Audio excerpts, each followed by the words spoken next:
माझ्या आईने माझ्यासाठी काय केलं ना हे मी सांगू नाही शकत, कारण ती नसती ना तर आज जुई नसती, एवढं मी सांगू शकते. कारण she has been through a lot personally सुद्धा, आणि लहानपणापासून तिने खूप सहन केलेलं आहे.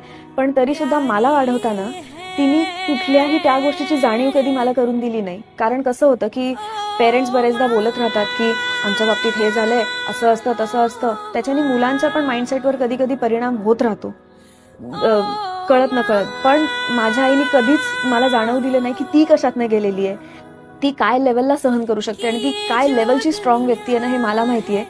माझ्या आईकडे एक अशी क्वालिटी आहे की जी फार कमी माणसांकडे असते, आणि ती म्हणजे एखाद्याला माफ करणं.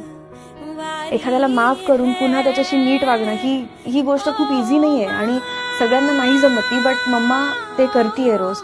आणि त्याच्यामुळे तिच्याकडनं मी ह्या सगळ्या गोष्टी खूप शिकली. म्हणजे ती आदर्श